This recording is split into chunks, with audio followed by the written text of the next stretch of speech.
It all started at exactly 6:47 on a Monday morning, a time I usually reserve for black coffee and silence. But that day, the peace of the cul-de-sac shattered with a sound so loud it made the birds in the trees scatter like confetti in a hurricane.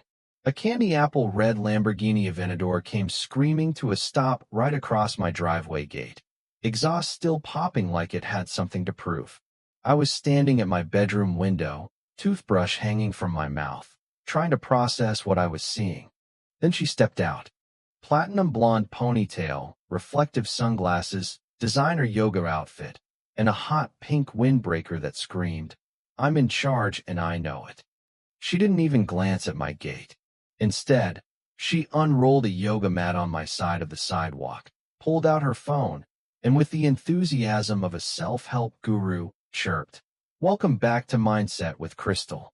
Today we're claiming space not just emotionally, but physically. And yes, that includes parking wherever the hell we want."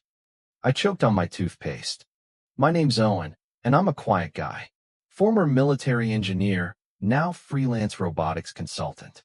I live on the edge of a small suburban neighborhood just beyond the official HOA boundary, or at least it used to be. I like solitude, machines, and not being told what to do by people who think Facebook memes are the highest form of law, which made Crystal's recent crusade to expand her version of community order all the more unbearable. But that morning was something else. I had a job interview in exactly 90 minutes. The kind I'd been prepping for over 3 weeks. Atlas Defense Systems. Real deal national security contractor. The kind of place that respects punctuality. And now, this woman had turned my exit into a personal livestream set. I threw on jeans, grabbed my briefcase, and marched out the front door. As soon as my boots hit gravel, she turned to me with a smile so fake it should have come with a warning label. "Morning, Owen. Love the flannel. Very lumberjack chic." "You're blocking my gate," I said flat. She stretched her arms up in a yoga pose like I hadn't spoken. HOA guidelines clearly state that communal access lanes are not private property during community hours. Community hours? That's not a thing. She shrugged. "It is now? We passed it last Thursday." "Who's we?" "You and your dog." She gasped, hand over heart. "That's rude. Bruno is our vice chair." I walked back inside, clenching my jaw so tight it could crack walnuts. I called the non-emergency line.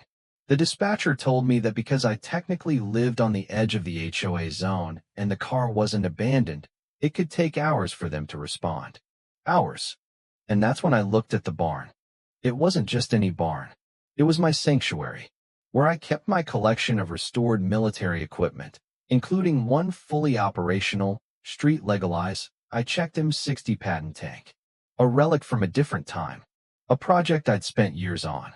Registered, insured, and blessed by every legal loop the county could throw at me. I didn't use it. Not yet. But by the time I missed the interview, the decision was already made. I walked back out and watched Crystal filming another video, this time blathering about boundaries and how some people were stuck in the past. That did it. Later that day, I found a glittery envelope taped to my gate. Inside was a laminated warning of HOA code violations, unauthorized gate barriers, visual obstruction, and failure to comply with neighborhood energy. Whatever that meant.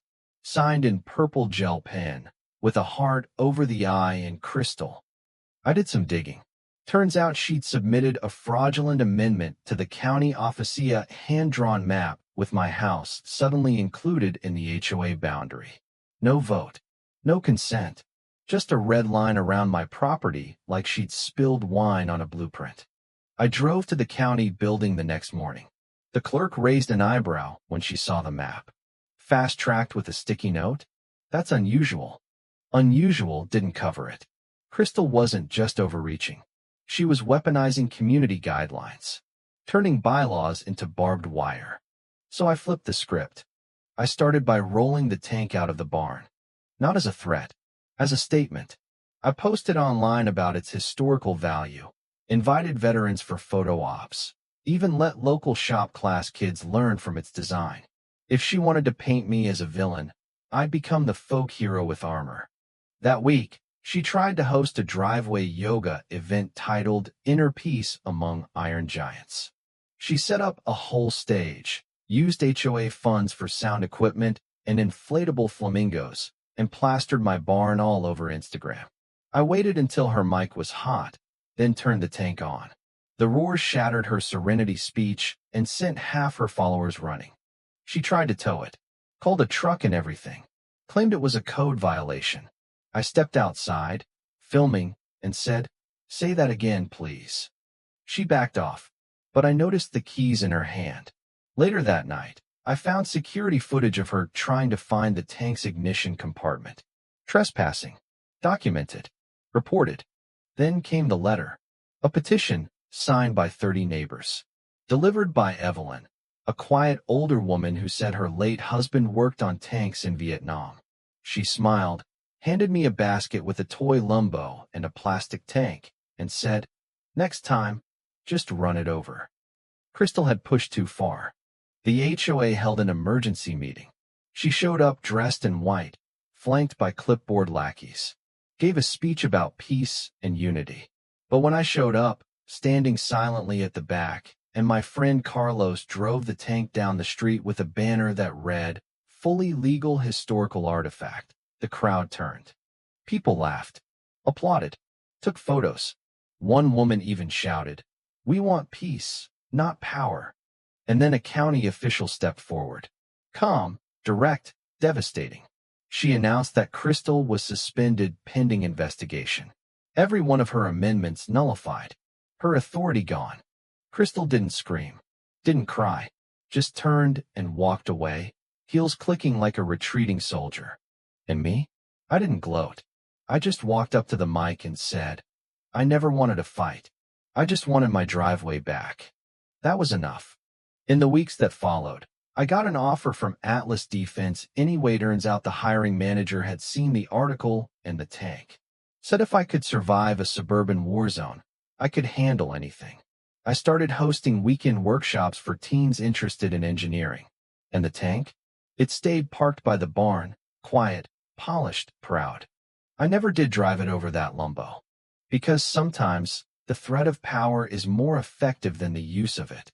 And for someone like Crystal, whose worst fear wasn't losing but being irrelevant, that was the real victory. So now I ask you, what would you have done? Would you have rolled the tank? Waited it out? Filed complaints? Or maybe something bolder? Let me know in the comments. Because sometimes, justice doesn't roar. It rumbles.